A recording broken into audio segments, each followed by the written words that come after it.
Nah, semua orang yang tidak percaya COVID, yang melawan aturan negara terkait pandemi ini, lemparkan semua, jadikan satu aja. Asing kan di sana 3 bulan aja, nggak usah 3 tahun kayak Saudi nih, melarang warganya, menghukum warganya.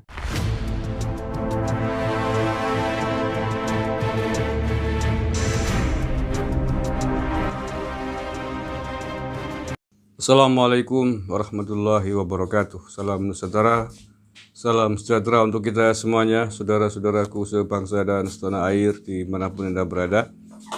Bertemu lagi dengan kami Nusantara, mudah-mudahan kita senantiasa dalam lindungan Tuhan Yang Maha Kuasa, Allah Subhanahu wa Ta'ala. Amin ya Rabbal Alamin. Arab Saudi sempat viral hari ini, hari Rabu tanggal 28 Juli 2021 di jagat Twitter. Mengapa Arab Saudi menjadi trending topic di Twitter? Ya, ini terkait dengan kebijakan yang sangat tegas dari Arab Saudi melarang warganya, ya kalau di sini namanya PPKM darurat lah ya, melarang warganya, warga negara Arab Saudi memasuki wilayah-wilayah yang ditentukan karena dinilai sebagai tempat-tempat pusat-pusat penyebaran COVID-19. Di antaranya adalah Indonesia. Dan ketegasan Arab Saudi ini diwujudkan dengan sanksi yang luar biasa. Bahwa warganya akan dicekal, pergi ke luar negeri selama 3 tahun. Nah, jauh lebih tegas dan jauh lebih keras dibanding PPKM darurat di Indonesia yang waktunya ditentukan, dibatasi kepergian antar beberapa kota dengan sanksi yang juga jauh lebih ringan dibanding sanksinya Arab Saudi. Nah, nggak tahu nih kalau di Indonesia mungkin para penyinyir, para pembenci negara sudah berkuar-kuar. Nah, coba kalau berani berkuar-kuar mengkritisi negara Saudi. Oke, ini saya baca berita dulu sekilas. Saya ambilkan dari Detikcom ya. Judulnya, warga Arab Saudi yang nekat ke RI akan dicekal 3 tahun, Rabu 28 Juli 2021. Arab Saudi mengambil langkah tegas untuk mencegah masuk varian Delta virus corona. Siapa saja yang bepergian ke negara dalam daftar merah COVID-19 bakal disanksi, termasuk ke Indonesia. Mereka yang kedapatan melakukan perjalanan ke negara-negara terlarang akan mendapatkan hukuman berat, serta dilarang bepergian ke luar negeri untuk jangka waktu 3 tahun. Begitulah pengumuman Kementerian Arab Saudi seperti dikutip dari AFP pada hari Rabu ini ya, tanggal 28 Juli 2021. Merujuk situasi terkini pandemi virus corona dan penyebaran varian baru, Kementerian Dalam Negeri Arab Saudi memperingatkan agar warga tidak bepergian ke sejumlah negara, baik secara langsung maupun melewati negara ini secara tidak langsung. Itulah lanjut pernyataan itu sebagaimana dilansir Detikcom. Berdasarkan larangan penerbangan maskapai Saudi, saat ini ada 16 negara yang dilarang sebagai negara tujuan. Dikutip dari Reuters, negara itu antara lain Afghanistan, Argentina, Brasil, Mesir, Ethiopia, India, Indonesia, Lebanon, Pakistan, Afrika Selatan, Turki, Vietnam, dan Uni Emirat Arab. Larangan terbang maskapai Arab Saudi ke Indonesia dimulai sejak Februari 2021 saat kasus COVID-19 di Indonesia makin menanjak. Arab Saudi bahkan melarang warganya masuk RI mulai 21 Juli. Saya lanjutkan. Pembatasan itu bakal berlanjut sampai situasi stabil. Artinya dari stabilnya kapan belum jelas. Bisa 1 bulan, 2 bulan, mungkin lebih dalam versinya Arab Saudi. Ini kan jauh lebih ketat dan tegas ketimbang PPKM darurat yang di Indonesia paling hanya 2 minggu, 3 minggu diperpanjang dengan kelonggaran-kelonggaran tertentu kan begitu. Saya lanjut. Warga Arab Saudi yang saat ini berada di Indonesia diimbau untuk berhati-hati, menjauh dari daerah dengan tingkat infeksi tinggi, menjaga semua tindakan pencegahan dan kembali ke Arab Saudi secepat mungkin. Varian Delta pertama kali terdeteksi di India dan sekarang hadir di puluhan negara di seluruh dunia. Adalah yang paling menular dari sejumlah jenis COVID-19 yang pernah diidentifikasi. Arab Saudi mencatat lebih dari 520.000 kasus virus corona, termasuk 8.000 kematian. Ya, kalau dari kasus ini jauh lebih kecil ya ketimbang Indonesia.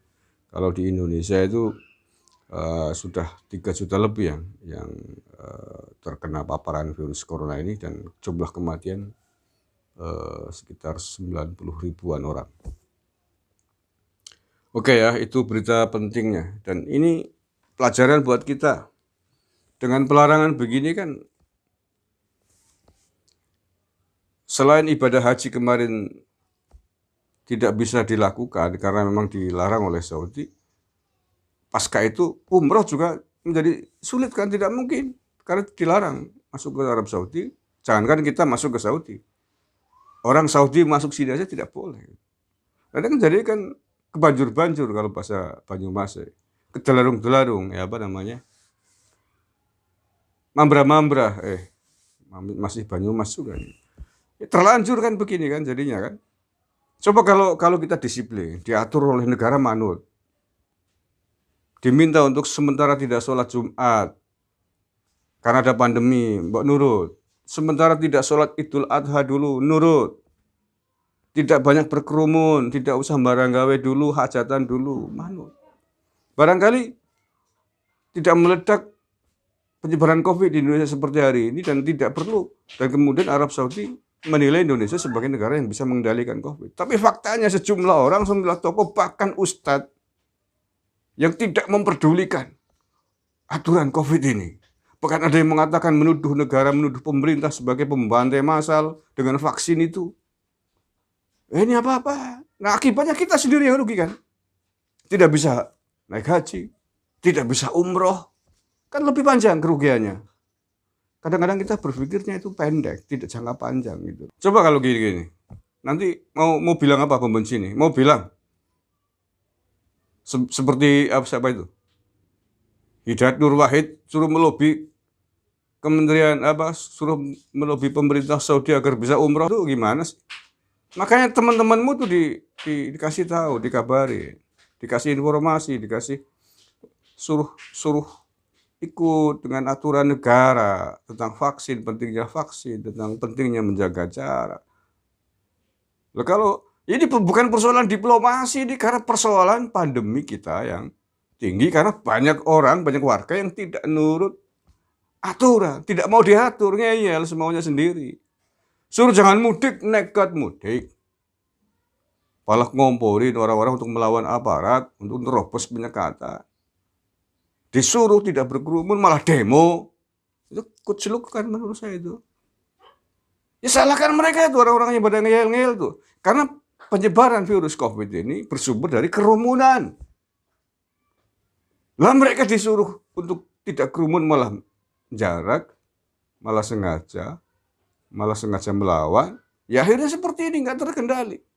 India pun begitu. Mengapa varian virus Delta di India tidak terkendali? Karena mereka tidak mengindahkan peraturan negara, membuat perayaan ritual agama besar-besaran. Akhirnya meledak kan, dan Indonesia sama. Kan begitu.